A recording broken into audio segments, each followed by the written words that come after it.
Et je te souhaite la bienvenue dans ce nouveau podcast. Quel plaisir de te retrouver. Aujourd'hui, nous allons nous intéresser aux grands noms de ce monde. Pourquoi? Parce que c'est le meilleur moyen, par l'inspiration, de t'aider à créer ton empire et surtout, dans un monde où on est rempli de concurrence, où on est dans une surabondance de contenu, une surabondance d'offres, où tout le monde fait exactement la même chose, eh bien, comment te démarquer?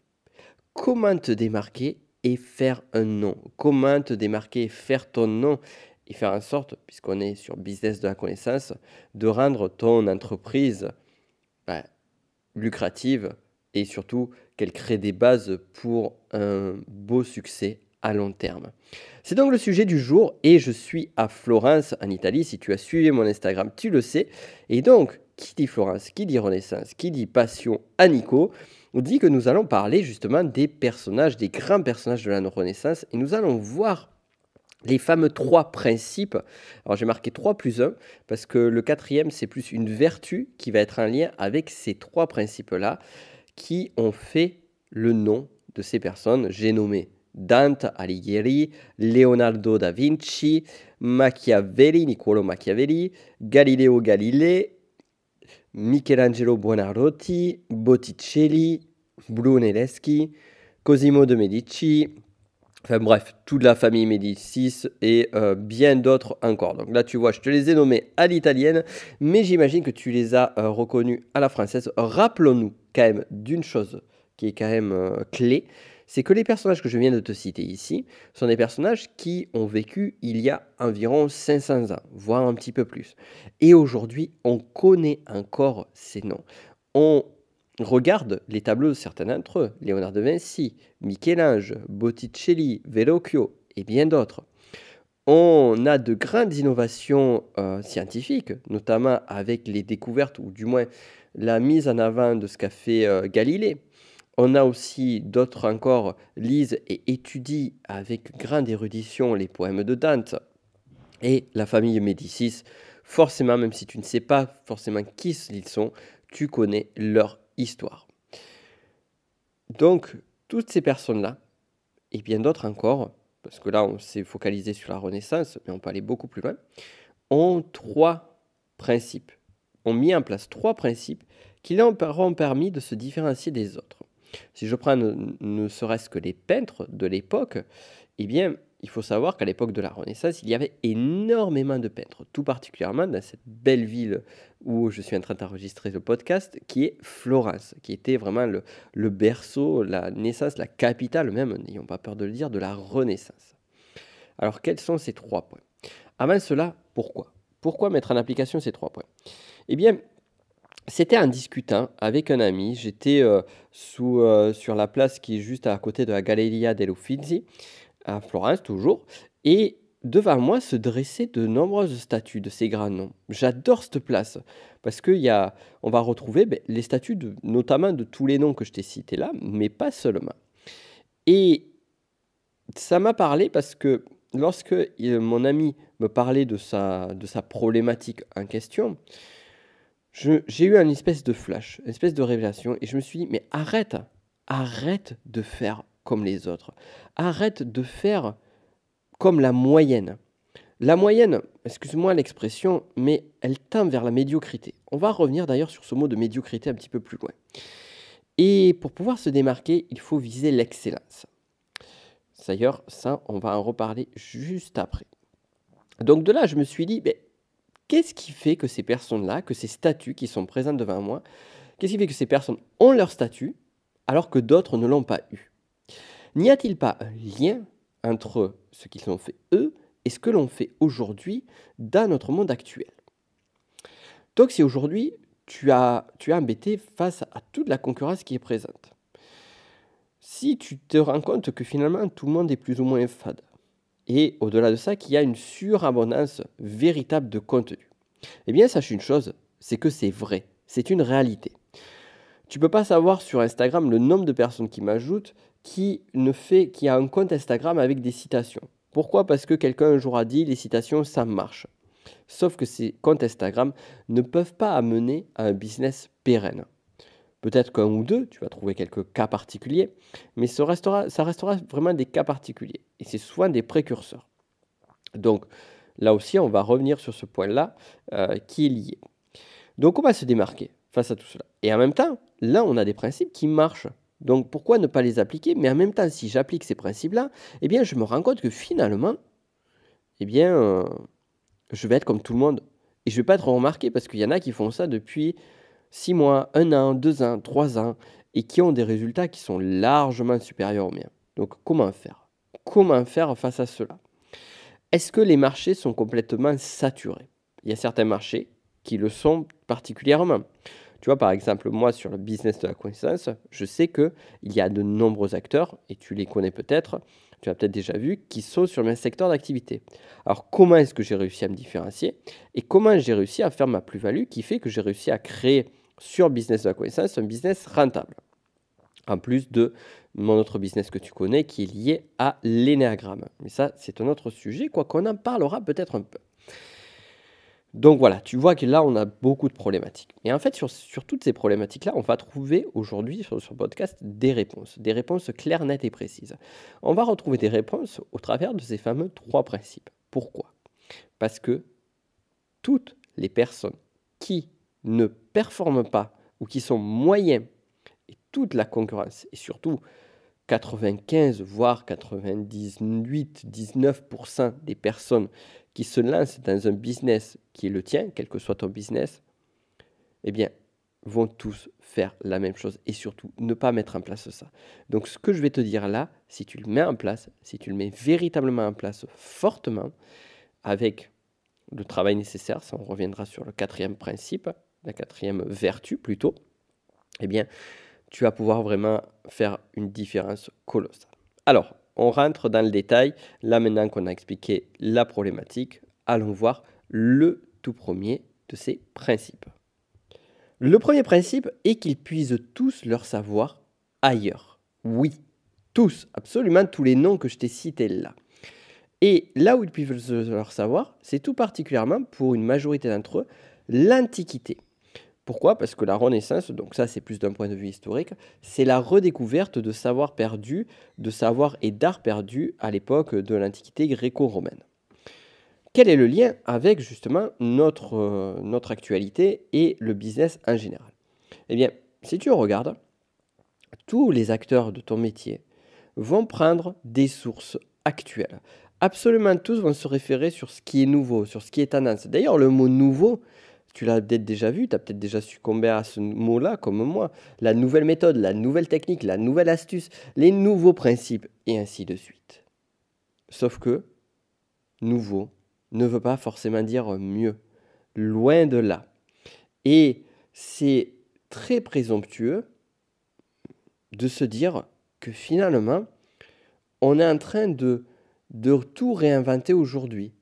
Que nos ancêtres, qui d'il y a 500, 1000 ans, 2000 ans, 4000 ans, 6000 ans, voire plus, n'aient pas eu l'idée, n'aient pas eu l'impression, n'aient pas eu le ressenti de ce que l'on découvre ici. On peut le voir d'ailleurs notamment au travers de la psychologie. Pendant de nombreuses années, j'ai été passionné, je le suis encore aujourd'hui, mais à moindre mesure, j'étais passionné par toutes les découvertes autour de la psychologie. C'est pas pour rien que je me suis formé et que j'ai enseigné sur la PNL, la programmation neurolinguistique. Mais au-delà de ça, tout ce qui est science, tout ce qui est persuasion, tout ce qui est psychologie cognitive, psychologie sociale, étaient des sujets qui me passionnaient. Sauf que si on regarde à l'époque des philosophes de différentes périodes historiques, l'Antiquité, mais pas que, on va le trouver dans plusieurs périodes, eh bien on va retrouver ces savoirs qui étaient déjà présents, sous des formes différentes, sous des noms différents. Qu'est-ce que l'on a inventé? Effectivement, donc il serait idiot de nier les nouvelles découvertes, les nouvelles choses que l'on a aujourd'hui. Sauf que, eh bien, il serait aussi, tout aussi, on va pas dire idiot, mais tout aussi dommage de ne pas s'intéresser à plus de 2000, plus de 5000 ans d'histoire. Il y a beaucoup de choses à regarder. Pourquoi est-ce que je suis passionné d'histoire d'après toi? Parce qu'elle m'inspire. Et d'ailleurs, c'est le sujet de ce podcast finalement. C'est je m'inspire de personnages de la Renaissance. Donc je vais puiser mon savoir ailleurs. Et donc, si tu regardes tous tes concurrents, eux, ils vont tous prendre des sources actuelles. Ça, on le sait. Sauf que il y a beaucoup de choses à aller voir ailleurs. Si on prend Machiavel, ne serait-ce que lui. Donc c'est quelqu'un qui a innové dans le domaine de la philosophie politique. C'est d'ailleurs pour ça que son œuvre a été aussi sulfureuse, aussi à l'époque d'une papauté qui avait quand même beaucoup de pouvoir et beaucoup d'influence. Bon, je ne vais pas rentrer un peu plus dans les détails, mais avec l'époque de la réforme de Luther et tout ça, le genre décrit tel que pouvait l'apporter Machiavel n'aidait pas du tout l'Église. Donc c'est pour ça qu'il y a eu une espèce de chasse aux sorcières vis-à-vis de son œuvre. Mais pour reprendre le fond de son œuvre, il s'intéresse à quoi? Il s'est intéressé aux guerres, aux conflits, aux stratégies. Et si on lit bien son œuvre, on va regarder notamment des exemples. Alors je parle tout particulièrement du Prince de Machiavel, mais pas que. Mais on va retrouver des exemples de stratégies politiques qui dataient de l'Antiquité romaine. Il me semble qu'il parlait de Sylla ou de Caligula. Bref, on se rend compte qu'il n'est pas resté juste sur ses contemporains et il est allé beaucoup plus loin. Il a d'ailleurs écrit des ouvrages sur l'histoire de Florence, donc inutile de se poser la question, est-ce qu'il s'en est inspiré pour créer le prince? Du moins de ce savoir-là, il est clair que oui. Léonard de Vinci maintenant. Léonard de Vinci, donc au-delà de l'Antiquité, eh bien, il s'est intéressé à des savoirs qui étaient ailleurs. Mais ailleurs, non pas seulement sur les mêmes domaines d'expertise, et c'est ça qui a fait son génie, il s'est intéressé à des domaines d'expertise radicalement différents, notamment la nature. Il observait sans arrêt la nature. Et beaucoup de ses découvertes, beaucoup de ses inspirations étaient liées à la magie des lois naturelles. De même, il s'est beaucoup intéressé à l'anatomie et au corps humain. On ne le sait pas trop, mais il a beaucoup disséqué de cadavres, Léonard de Vinci. Bon, c'est un truc. On aime ou on n'aime pas, mais bon, c'est un truc. On va pas juger. Et donc, Léonard de Vinci s'est beaucoup intéressé sur le corps humain et a mis en application sur d'autres domaines des choses qui sont liées à la nature, au corps humain, mais pas que. De même, dans ses peintures, il a utilisé des techniques qui sont au-delà du domaine de la peinture. Brunelleschi. Alors, tu ne connais peut-être pas Brunelleschi, moi c'est un personnage qui me fascine. C'est celui qui a créé le dôme que tu vas retrouver sur la cathédrale de Florence. Alors, tu tapes sur Internet Duomo Florence et tu vas comprendre vite l'étendue du travail. Et surtout, petit détail technique et non des moindres, c'est que ce dôme, il était impossible à créer avec les méthodologies et avec les techniques de l'époque médiévale. Donc Brunelleschi, et surtout les architectes de Florence étaient très embêtés avec ça parce que la dimension du projet était tellement grande que finalement on s'est dit bon ben on va faire un dôme puis on verra plus tard, on trouvera forcément une solution. Sauf que personne n'a trouvé. Donc Brunelleschi s'est intéressé tout particulièrement au Panthéon. Donc pas celui de Paris, il n'existait pas encore, mais celui de Rome. Et donc à des techniques architecturales qui datent de l'Antiquité romaine. Et c'est là qu'il a réussi, avec cette redécouverte-là, à créer cette innovation, cette prouesse technique qui est juste hallucinante. On a la famille Médicis aussi. La famille Médicis avec, donc, on va dire, l'ancêtre, l'un des précurseurs Cosme de Médicis, mais aussi Laurent de Médicis. Mais pas que. Ces personnages-là se sont beaucoup intéressés aux arts, au savoir. Et donc, dans toute leur mise en application de la politique, des finances et de la gestion de l'État, ils se sont bien intéressés à d'autres sources de savoir. Pour en venir à toi, quelles sont les sources de savoir que tu peux utiliser, qui sont au-delà de ton domaine d'expertise ou qui vont bien plus loin? Beaucoup parlent de copywriting, l'art d'écrire pour vendre. Or, ce que peu savent, sauf vraiment des copywriters vraiment chevronnés, c'est que les meilleures techniques sont liées à des publicitaires, notamment au Ogilvy, dans les années 50-60 aux États-Unis, et même des personnes qui écrivaient des lettres en public postage. Et donc, on va chercher des nouvelles techniques, liées au web, alors que finalement, dans l'écrit papier, on a toutes les informations. Si tu t'intéresses par exemple au domaine de la persuasion, de l'influence, eh bien, pas forcément besoin de lire des bouquins qui sont assez récents, comme Cialdini ou autre. Va voir L'art d'avoir toujours raison d'Arthur Schopenhauer. Là, on remonte à peu près 200 ans liés à cette époque. Et pourtant, on a un traité qui est d'une puissance et d'une mise en application redoutable. Pour aller sur d'autres domaines, des grands chefs d'État ont reconnu lire Le Prince de Machiavel, mais pas que. Ils ont également reconnu lire L'art de la guerre de Sun Tzu, qui, pour rappel, est un livre qui date, alors c'est difficile à tracer, mais qui date de plus de à moins 600 à peu près avant Jésus-Christ. Tu te rends compte, moins 600 avant Jésus-Christ, des chefs d'État actuels, plutôt que de regarder le dernier bouquin à la mode qui est sorti dans le rayon stratégie politique de la FNAC, ils vont aller chercher des livres qui datent de plus de 2600 ans. C'est qu'il y a quelque chose, c'est qu'il y a une raison. Donc, je répète, puise le savoir ailleurs. D'ailleurs, j'ai oublié de te dire un point important au début. Donc, là, je suis en train de te citer les 3 plus 1 principes, les 3 principes et la vertu. Mais sache qu'à la fin de ce podcast, reste bien jusqu'à la fin une fois que tu as les 3 principes, parce qu'on va revenir dessus et je vais te donner une question puissante à mettre en application pour toi pour faire la différence.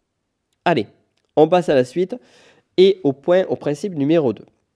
Quel est donc ce principe numéro 2? Eh bien, il est simple, c'est que toutes ces personnes sont dans la recherche d'excellence. Et oui, en plus de puiser leur savoir ailleurs, ce sont des personnes qui sont des maîtres, des véritables maîtres de leur art. Donc je te le dis, je te le redis, recherche d'excellence. Pourquoi ça va faire la différence dans le monde actuel et la concurrence et la surabondance de contenu que tu as aujourd'hui? Je te parlais des comptes Instagram de citations, où on revoit toujours les mêmes citations d'Henry Ford et autres. Tu vas me dire, ouais, mais Nicolas, si on va sur ton compte Instagram, on voit des citations aussi. Sauf que mes citations, ce n'est pas les citations que tu vas avoir partout. D'ailleurs, il y a peu de chances que tu les trouves sur un autre compte Instagram, Facebook ou autre. Et c'est là que vient cette clé de recherche d'excellence. C'est se différencier, donc en puisant les choses ailleurs, comme le point 1, mais en cherchant à faire mieux que les autres, et surtout mieux que soi. Il y a un concept qui m'énerve énormément. Je ne sais plus d'où il sort, je l'ai réentendu sur une vidéo YouTube il y a quelques mois de cela. C'est un concept, me semble-t-il, qui vient de La Semaine de 4 heures, de Tim Ferriss. Donc, livre qui est intéressant, mais bon, il y a pas mal de choses à débattre là-dessus. Mais c'est un livre intéressant. Si tu as l'occasion de le lire, lis-le.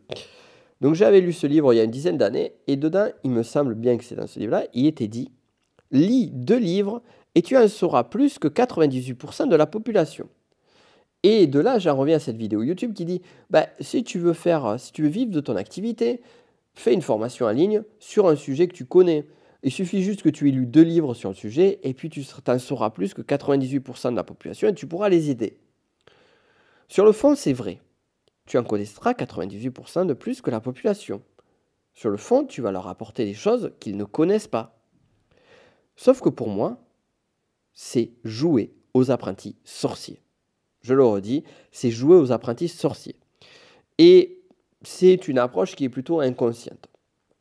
Au-delà de ça, dis-toi que beaucoup de concurrents dans ton domaine sont, j'allais dire le mot amateur, mais c'est pas tout à fait ça, parce que le niveau d'expertise est un peu supérieur à l'amateurisme. Sauf qu'il ne vole pas bien haut. Et c'est là où c'est génial pour toi. C'est là où c'est une opportunité de fou. Parce que si toi, tu élèves les standards un peu au-dessus de tous tes concurrents, mais qu'est-ce qui va se passer? Quand plus de la moitié de tes concurrents font des choses moyennes, et que toi, tu fais des choses un peu mieux que la moyenne, mais qu'est-ce que tu vas faire? Tu vas déjà mettre à l'amende plus de 50% de tes concurrents. Mais on ne va pas s'arrêter là, parce que nous, on est là pour bâtir un empire, encore une fois. On est là pour faire de grandes choses. Donc, qu'est-ce qu'on va faire? Eh bien, on va aller jusqu'à l'excellence. Donc, dis-toi que le fait que tout le monde soit sur une façon d'agir une façon de créer plutôt moyenne, eh bien, ça va être une vraie opportunité pour toi. Allez, on reprend nos exemples pour te faire la preuve par exemple. Notre ami Brunelleschi, dont je t'ai parlé du Duomo, il y a un épisode que j'adore qui est très connu, alors je ne sais pas si c'est légendaire ou pas. Il y avait différents architectes qui proposaient différentes solutions qui étaient plus ou moins abracadabrantes et plus ou moins amateurs pour certains d'entre eux pour justement arriver à créer ce fameux dôme. Et Brunelleschi est arrivé et leur a dit « Moi, je sais, j'ai trouvé la solution. » Et les autres architectes disent « Ah oui, montre-le nous. » Et là, il leur dit « Ben non, si je vous le montre, eh bien, vous pourrez le faire. Donc, moi, je perdrai le chantier. » Et donc, les autres architectes, de façon un petit peu orgueilleuse, lui ont dit « Bon, ben, ok, super, mais alors qu'est-ce qu'il va faire qu'on va te croire ?» Et Brunelleschi sort un œuf. Il pose l'œuf sur la table. L'œuf tombe, tu vois, l'œuf se balance, et il dit « Est-ce que l'un d'entre vous est capable de faire tenir cet œuf debout ?» Alors, les architectes se marrent et lui disent « Oui, mais attends, quel est le rapport entre l'œuf et ce dôme ?» Brunelleschi leur dit « Est-ce que l'un d'entre vous sait faire tenir cet œuf debout ?» Alors, il y en a un ou deux qui essayent vainement de mettre l'œuf en équilibre, sans y arriver. Et puis l'un d'entre eux, un peu énervé, lui dit « Ben vas-y, toi qui es si malin, explique-nous comment tu fais. » Brunelleschi prend l'œuf, il prend une petite cuillère et il tapote sur le cul de l'œuf. Donc il le fissure, et là, du coup, comme il crée une surface un peu plane, il le pose. La plupart des architectes disent « Ah mais oui, ok, d'accord, c'est facile. Ben, si on avait su, on aurait fait pareil, quoi. Il suffit juste de faire ça. » Brunelleschi dit « Exactement. C'est facile de le faire quand on sait comment le faire. C'est facile de le faire quand on sait comment le faire. Sauf que la plupart ne le savaient pas. Et c'est cette notion-là de lire ces fameux 2 livres. Finalement, dans des livres, tu vas lire ce que les autres savent faire. Mais est-ce que toi, tu sais faire des choses? Et là où Brunelleschi a fait la différence, c'est justement par cette preuve d'excellence. C'est-à-dire que il était capable, il savait, il avait le savoir, mais il le maîtrisait. Il le maîtrisait au point de pouvoir aller un petit peu confronter certains architectes. Michelangelo Buonarroti, qu'on connaît tout particulièrement pour son œuvre, le David, le fameux David. Eh bien, savais-tu que, et pas que le David, on va parler de la chapelle Sixtine juste après, savais-tu que le David, il lui a fallu 3 ans pour réaliser cette œuvre sur un seul bloc de marbre? Combien de sculpteurs ont mis 3 ans à réaliser une œuvre? Combien de sculpteurs? De même, sur la chapelle Sixtine, il a passé plusieurs années, il a travaillé comme un acharné, il a très peu délégué. On connaît le chef-d'œuvre que c'est aujourd'hui. Michelangelo a même travaillé dans la douleur. Ça apparaît de façon régulière dans son œuvre et dans sa façon de créer. Mais c'est quelqu'un qui a dépassé cette douleur, qui l'a transcendée pour aller jusqu'à l'excellence. Alors bien évidemment, on n'a pas besoin d'aller jusqu'à la douleur pour faire de grandes choses, mais inspire-toi de lui, inspire-toi de ce qu'il fait. On a aussi le peintre Botticelli qui, pareil, sur ses tableaux, eh bien, a recherché sa muse, et sa muse qui était la femme alors, c'est pas Amerigo Vespucci, mais son oncle, je crois, l'oncle d'Americo Vespucci. Sa femme, donc, a été la muse de Botticelli. Et il a peint de nombreux tableaux avec cette fameuse femme avant d'arriver jusqu'à la naissance de Vénus. Et c'est cette excellence-là, c'est cette recherche d'excellence.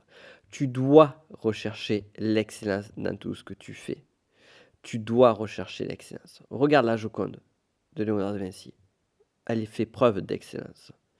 Regarde les connaissances de certains d'entre eux. Dante aussi, son œuvre, la Divine Comédie. Si tu t'intéresses un peu sur cette œuvre-là, c'est pas juste quelques poèmes qui vont parler de l'enfer, du purgatoire et du paradis. Non. Dans chacun de ces poèmes, il y a une recherche historique très forte. On en revient avec le point numéro 1, de puiser le savoir ailleurs. Il y a des métaphores qui sont présentes et il y a un sens un petit peu plus profond que le simple sens littéral.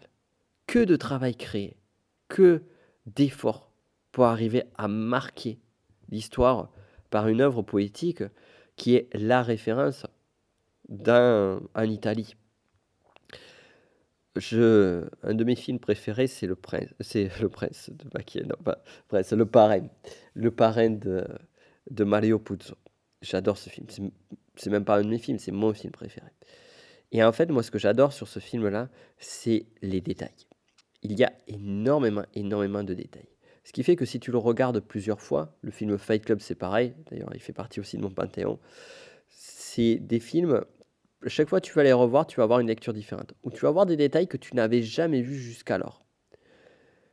De même, Le Parrain, si tu lis l'œuvre de Mario Puzo, pardon, le film, c'est de Coppola, petite erreur.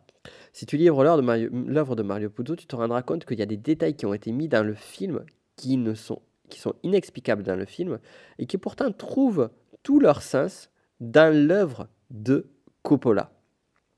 Dans l'œuvre de Mario Puzo. On va y arriver entre Coppola et Mario Puzo, je me confonds, je m'en excuse par avance. Mais tout ça pour te dire que finalement, en fait, si tu regardes, il y a plein de films qui sortent. Combien de films sortent tous les ans? Combien de films? Et combien parmi eux marquent l'histoire? Alors certes, il y a certains blockbusters, mais combien parmi ces blockbusters, eh bien, laissent véritablement une trace? Très très peu d'entre eux. Et Le Parrain et Fight Club font partie de ces films-là. D'ailleurs, le Fight Club a bien marché à sa sortie, mais ça n'a pas été un blockbuster outre mesure, que l'on soit clair. Donc voilà pour le point numéro 2. Là, encore une fois, à la fin de ce podcast, on va voir les questions clés sur ce point numéro 2. On en vient au point numéro 3. Et oui, j'élève un peu la voix pour te réveiller. Le point numéro 3, à ne pas confondre avec le point numéro 1, qui pour rappel était puiser le savoir ailleurs. Donc là, on était en train de rechercher des sources de connaissances ailleurs, sur des domaines externes ou un peu plus anciennement, historiquement, sur nos domaines de prédilection. Le point numéro 3, c'est quoi? C'est innover. Faire de l'innovation. J'en reviens ici à mes citations Instagram qui est tellement ce qu'il ne faut pas faire. Du moins, le compte où il n'y a que des citations Instagram dessus. Par pitié, ne fais pas ça. Et j'en reviens aussi à la plupart des vidéos qu'on va voir sur YouTube. Genre des vidéos sur comment se motiver ou autre. Mais tout le monde fait la même chose. Combien se différencie parmi tout cela? Et certes, l'innovation, on va la voir en puisant le savoir ailleurs, mais pas vraiment. C'est vraiment l'innovation en tant que telle qui va t'aider à faire ça. J'aime bien cette phrase, on parlait de Fight Club tout à l'heure. C'est marrant parce qu'il y a cette phrase qui dit tout est une copie d'une copie d'une copie. Et donc, tout le monde est une copie d'une copie d'une copie. Et ce qui est marrant, c'est... on peut le regarder dans le domaine du business de la connaissance, où on va voir vraiment toutes les mêmes structures, les mêmes phrases, les mêmes accroches, les mêmes tonalités de voix, même parfois. C'est hallucinant. Mais si on prend dans le domaine aussi des références du coaching, eh bien, on va retrouver plein qui vont copier Tony Robbins. Même pour dire, tous copient Robbins. Or, Tony Robbins, il a copié qui? Une chose est sûre, c'est que Tony Robbins n'a pas copié Tony Robbins pour devenir Tony Robbins. Non, Tony Robbins n'a pas copié Tony Robbins. Il est Tony Robbins parce que justement, il a innové. Certes, il s'est inspiré, certes, il a regardé d'autres personnes qui ont fait des choses équivalentes avant, comme par exemple, il s'est inspiré de tout le savoir qu'il a acquis lors de ses formations PNL avec Bandler. De même, il s'est inspiré de son mentor Jim Rohn, pour lequel il a bossé pendant un moment. Mais créer du Tony Robbins, avec la fameuse marche sur le feu, c'est le seul qu'il a créé. C'est le premier, du moins. Pas le seul aujourd'hui, puisque d'autres font les marches sur le feu, mais c'est le premier qui a créé ça. Et tous celles et ceux qui font du Tony Robbins aujourd'hui ne sont que, pour reprendre les textes de Fight Club, une pâle copie. Et tu ne dois pas être une pâle copie. Alors c'est normal au début, on va pas réinventer la roue, que l'on soit clair, je te rassure là-dessus. On va pas réinventer la roue et comme on l'a vu sur le point précédent, on va rechercher l'excellence. Et pour rechercher l'excellence, il est nécessaire de pratiquer, pratiquer, pratiquer. Donc c'est bien d'avoir des modèles. Mais ces modèles-là, il faut les voir pour faire ses gammes. Comme un artiste, comme un pianiste par exemple, qui va apprendre des morceaux, un pianiste, guitariste, peu importe, qui va apprendre à jouer des morceaux de Schubert, de Mozart, de Bach. Bon, au début, il va d'abord apprendre à jouer au clair de la lune, puis au When the Sense. Mais une fois que ça sera passé, il va aller à des niveaux un petit peu plus supérieurs. Et une fois qu'il aura acquis cette maîtrise-là, eh bien, il va créer. Et la création, c'est véritablement ça. C'est pas juste se dire, ben, je vais parler de tel sujet, par exemple, comment se motiver au travail, et je vais dire la même chose que quelqu'un qui a écrit une vidéo ou qui a écrit un texte qui explique comment se motiver quand on n'est pas motivé. Tu comprends un peu ce que je veux te dire. Et si on en reprend nos personnages de la Renaissance, on va retrouver cette notion d'innovation. Léonard de Vinci, n'en parlons même pas. Il suffit de regarder tous ces codex, pour les codex et les cahiers de Léonard de Vinci, pour s'en rendre compte. Mais si tu regardes ses œuvres, ses tableaux, on va retrouver aussi de l'innovation. On a un tableau, moi, que j'adore, que tu as peut-être vu sur mon ancien appartement sur lequel j'ai rendu les clés. Et oui, je n'ai plus d'appartement. Si tu as vu mon compte Instagram, tu sais que je suis à Florence, mais quand je vais revenir faire un petit détour à Toulouse, je n'aurai pas d'appartement. Et je m'en revais en voyage, je pars 3 mois au Chili. Et puis après d'autres aventures. Bon, ça c'était la petite parenthèse. Mais il fallait que je le dise, parce que je n'en ai pas parlé en podcast. Donc voilà, cette petite parenthèse étant faite, je reviens sur le sujet de ce podcast. On parlait de qui? Ben, je m'en rappelle plus, c'est terrible. J'en parlais de Léonard de Vinci, on parlait de Florence et de ces grands noms de Florence. Et surtout, ces grands noms de Florence, il y a toujours cette notion d'innovation. Brunelleschi a innové l'architecture. Il a même... Donc Brunelleschi, pour rappel, c'est le dôme de Florence. Ah oui, je t'ai dit, moi, je trouve ce gars fascinant. Donc j'en parle. Il n'est pas suffisamment connu, même s'il est connu et même s'il a sa statue devant le dôme de Florence. Il n'est pas suffisamment connu dans le monde du business de la connaissance. C'est ça surtout. Et donc, pour en venir à lui, il a même utilisé des techniques assez innovantes pour monter les charges jusqu'en haut du dôme, pour justement pouvoir le créer, au-delà de la partie architecturale. Machiavel aussi. Machiavel, notre ami Machiavel, avec la philosophie politique, il a véritablement innové. C'est un vrai conceptuel, Machiavel, véritablement. Dante aussi. Je t'ai parlé de ses poèmes qui sont un mélange de foi chrétienne, d'antiquité. C'est d'ailleurs, on le reconnaît comme l'un des personnes qui sont à l'aube de la Renaissance. Donc Dante a innové. Voilà, oui, c'est ça, c'est mon ancien appartement. Je reviens sur ça.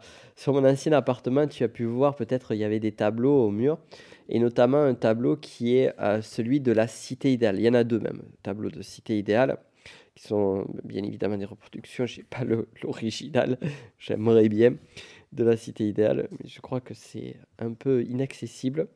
Bon, bref, la cité idéale, en fait, c'est un tableau qui est intéressant parce que c'est un des premiers tableaux qui utilise la perspective dans les œuvres artistiques. D'ailleurs, on l'apprend à l'école. Je ne sais plus si c'était en 4e ou en 3e, je me rappelle de mon temps, c'était il y a bien longtemps. On apprenait à la perspective. Et la perspective est arrivée à ce moment-là. Et les premiers tableaux avec la perspective, notamment le tableau de la cité idéale, sont des tableaux qui ont marqué par ce côté innovateur. Donc tu dois innover. Qu'est-ce que tu peux faire de différent? Galilée, par exemple, il a innové. Il a parlé. Certes, c'était des trouvailles liées à Copernic, mais sa façon de communiquer, sa façon d'en parler, sa façon de mettre ça publiquement. À l'époque de Galilée, les savoirs scientifiques restaient dans le domaine scientifique. C'était quand même un milieu assez clos. D'ailleurs, on retrouve ça encore aujourd'hui.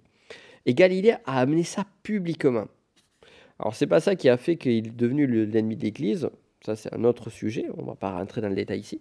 Mais en tout cas, une chose est sûre, dans sa façon d'en parler, il a innové. Et ça va nous amener au dernier point.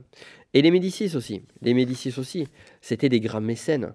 Combien de banquiers à l'époque, combien de politiques ont financé l'art, ont financé le savoir, sont allés sur une forme de générosité qui pour moi est assez exemplaire, inspirante même, pour dire le juste mot. Et ça aussi, ça fait partie de l'innovation. Parce que innover, c'est pas seulement inventer. Non, innover n'est pas seulement inventer. Innover, c'est faire quelque chose de bien, quelque chose de beau, quelque chose de meilleur. Mais meilleur pas dans le sens technique, meilleur dans le sens de la contribution.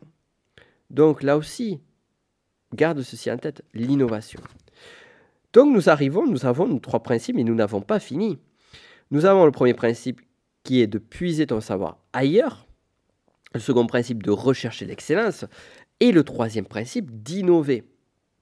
Donc tout cela sont les points clés qui ont fait que ces grands noms, pas seulement de la Renaissance, ont marqué le monde par leur création. Ils vont faire que tu vas pouvoir te démarquer de toute cette putain de concurrence. Je dis le mot, un mot qui est un point, généralement on finit dans le sud-ouest. Moi je viens des Pyrénées, c'est pour ça que j'ai un accent si fort, comme tu peux le voir, qui est d'ailleurs un point de démarcation dont je suis très fier. Et bien dans les Pyrénées, on utilise le mot putain pour finir les phrases. Voilà, c'est pour ça que j'aime bien l'utiliser. Parenthèse fermée. Et digression fermée. Il nous manque un dernier point. C'est le comment. Comment on va y arriver. Et bien pour cela, il va nous manquer le 4e point. Et le 4e point, c'est pas vraiment un principe. C'est pas vraiment une approche. C'est plutôt ce qu'on va appeler une vertu à développer. Et pour ça, je vais en revenir, toujours à Florence, devant la cathédrale, se trouve le baptistère. Et un lieu à visiter, j'avais jamais pris le temps, c'est la 3e fois que je suis à Florence, et pourtant à chaque fois j'y reste un petit moment, j'avais jamais pris le temps de visiter le baptistère. Et en sortant du baptistère, sur l'une des portes, je m'arrête et je vois des mots marqués avec des gravures magnifiques, et je vois des mots gravés. Et parmi ces mots, il y avait donc en latin marqué l'espoir, la charité, l'humilité, et un des mots, c'était la fortaleza. Alors, la fortaleza, qui peut se dire, qui peut se faire, on va dire, qui peut avoir pour nom, pour interprétation, la force, mais pas seulement, on va avoir l'autre mot après, force, force d'âme, eh bien, fait partie des 4 vertus cardinales. Les 4 vertus cardinales sont la force, fortaleza, force, on va voir l'autre mot, la tempérance, la prudence et la justice. Tempérance, prudence, justice et force d'âme, qui a un autre nom. Ah, je te tease volontairement. D'ailleurs, on en avait parlé. C'était mon ami Nathanaël Ramos qui nous a fait une superbe interview sur le podcast sur le stoïcisme, que je t'invite à écouter. Il parlait spécifiquement de ces 4 vertus cardinales en lien avec le stoïcisme. Et la 4e, donc fortaleza, c'est aussi la force, donc, mais le courage. Oui, parce que bien souvent on a tendance à mettre le mot force, mais le véritable mot clé qui se cache derrière, c'est une force d'âme qui n'est autre que la vertu du courage. Pourquoi est-ce que je te parle de cette vertu-là à développer ? Bien, c'est très simple. C'est que pour puiser le savoir ailleurs, pour ne pas aller là où tout le monde va chercher le savoir, pour avoir l'audace d'aller rechercher de l'information, d'aller rechercher des sources ailleurs, bien, il faut du courage, un petit peu une petite forme de courage. Pour rechercher l'excellence, tu vas me dire, il ne faut pas vraiment du courage, mais pour un Michel-Ange qui a passé 3 ans à tailler un bloc de marbre pour faire sortir son David, quand on a un Léonard de Vinci qui a passé 4 ans à peindre la Joconde, et bien d'autres encore, eh bien, il faut du courage pour aller jusqu'à l'excellence et de ne pas faire un travail qui est juste un travail moyen. Parce que c'est aussi dans la création qu'est l'excellence. Pas seulement dans le fait de rechercher le savoir. Et enfin, pour l'innovation, il faut du courage. Il faut vraiment du courage pour innover, pour oser faire ce que personne ne fait. Et j'aime bien notamment à ce dernier point, Cosimo de Medici, Cosme de Médicis, donc le père de la patrie, le premier Médicis politique, a fait de nombreuses réformes. Et Laurent de Médicis, son petit-fils, pareil, a fait des réformes notamment pour mettre la République florentine. Ils se sont fait beaucoup d'ennemis pour créer cette innovation. Ils ont pris beaucoup de risques, mais ils sont nécessaires. Et justement, la vertu de courage les a aidés. Et on va le retrouver sur plein de choses. Galilée aussi, justement, en se confrontant à l'Église, en continuant à maintenir la provocation. Bon, il est allé un peu à l'extrême, mais il a eu du courage. Machiavel aussi a eu énormément de courage. Machiavel est parti du pouvoir. Il a été considéré comme un ennemi de la République, à tort. Il a été torturé, et malgré cela, par les Médicis qui avaient fui la ville, parce qu'ils avaient été chassés de la ville et qui étaient revenus quelques années plus tard. Et donc c'est à cette période-là, et Machiavel a voulu revenir sur les sphères politiques, et il a écrit un livre, Le Prince, pour le Laurent II de Médicis. Mais ce qu'il faut savoir, c'est qu'il a écrit ce livre alors que lui-même a été torturé par ce nouveau pouvoir en place. Il en faut du courage. Il faut beaucoup de courage. Bon, là, c'est des cas extrêmes. Rassure-toi, on a de la chance d'être dans un monde qui est, on va dire, un petit peu plus civilisé, quoique parfois, quand on regarde la télé-réalité et bien d'autres humiliations publiques, on se pose la question de la civilisation ou certaines pratiques qui peuvent être faites. Mais bon, soit, nous sommes dans un pays, on va dire, un petit peu plus civilisé, donc on va dire qu'on a moins de risques. Alors fais preuve de courage, s'il te plaît. Si vraiment tu veux te démarquer, en fait, c'est même pas s'il te plaît. Si tu veux te démarquer, si tu veux faire quelque chose de grand, si tu veux créer quelque chose qui marque les esprits, garde ceci en tête. Tu seras forcément remarqué parce que tu seras différent. Peut-être que tu vas déranger. Peut-être que ça va pas plaire. Moi, je sais qu'il y a des choses que je dis qui sont en toute franchise, qui ne plaisent pas à certains.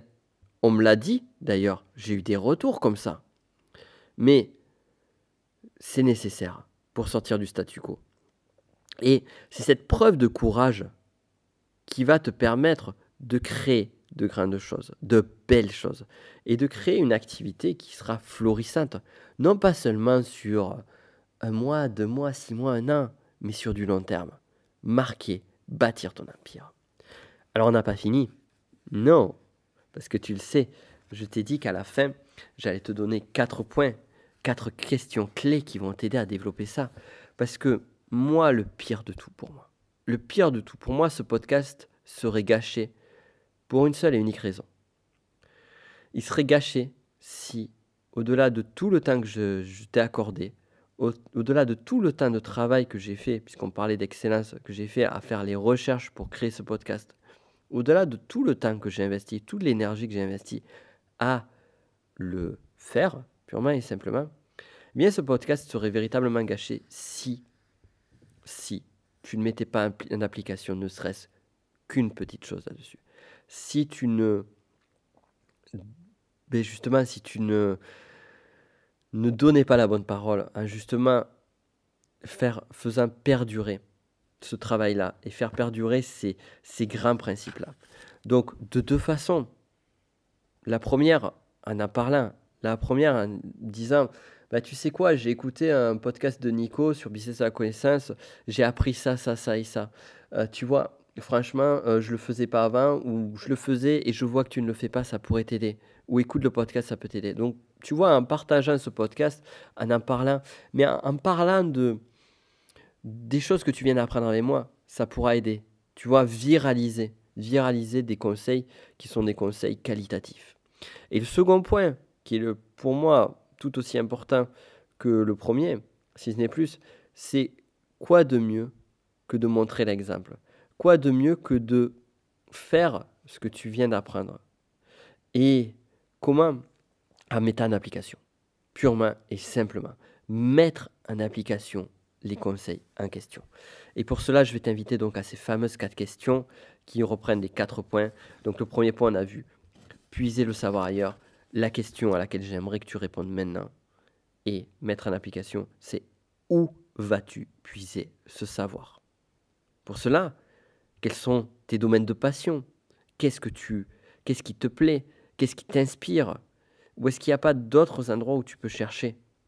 Tu vois, moi, mes domaines de passion ne sont pas forcément que l'entrepreneuriat. Et je te les partage. Et c'est ça qui fait la richesse de ce partage.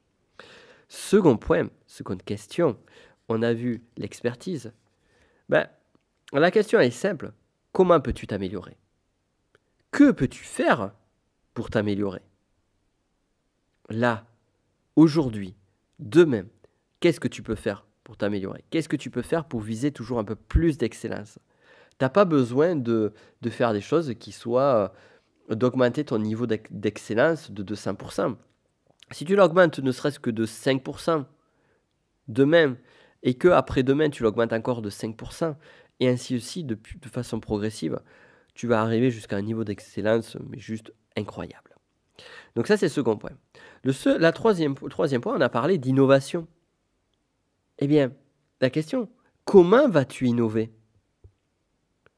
Comment innover et plus tout particulièrement, comment vas-tu te démarquer des autres? Comme je te le rappelle, Tony Robbins, il est Tony Robbins parce qu'il n'a pas copié Tony Robbins comparativement aux autres.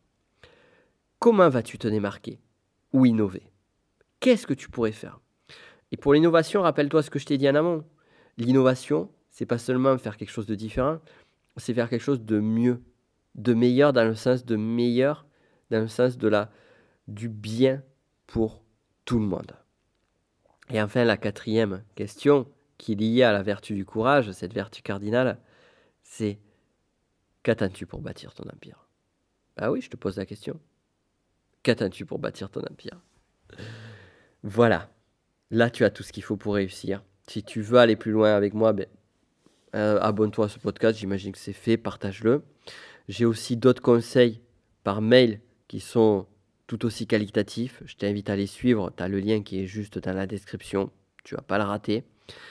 Et si ça peut si vraiment j'aurais un service à te demander, c'est vrai que je le dis pas souvent depuis un petit moment, c'est pour faire en sorte que ce podcast puisse devenir toujours de plus en plus meilleur et soit de plus en plus visible, ces conseils-là, eh bien, laisse-moi une note, de préférence une 5 étoiles, et un commentaire. Déjà, 1, ça me fera plaisir, et 2, ça m'aidera grandement. Je te remercie pour avoir écouté tout jusqu'au bout. J'espère que tu vas mettre tout cela en application, que tu vas diffuser cette bonne parole au maximum autour de toi. C'était un plaisir comme d'hab. Et on se retrouve la semaine prochaine pour un nouveau podcast sur un autre sujet. Je ne sais pas encore quoi. Entre-temps, j'ai déjà pas mal de boulot. Donc ça aussi, c'est un petit teasing. Je suis en train de bosser sur une grosse vidéo YouTube sur ma chaîne Nico Pen, sur laquelle je vais te parler de comment devenir riche comme les Médicis. Donc là aussi, j'ai fait un gros travail de recherche. Et alors ça va pas sortir de suite, mais tu le verras sur ma chaîne YouTube. Bref, parenthèse mise à part, c'est pour cela que je ne sais pas encore le sujet du prochain podcast. On verra. D'ici là, je te souhaite une excellente journée, une excellente semaine, une excellente soirée. Et à très vite pour continuer à bâtir ton empire. Ciao.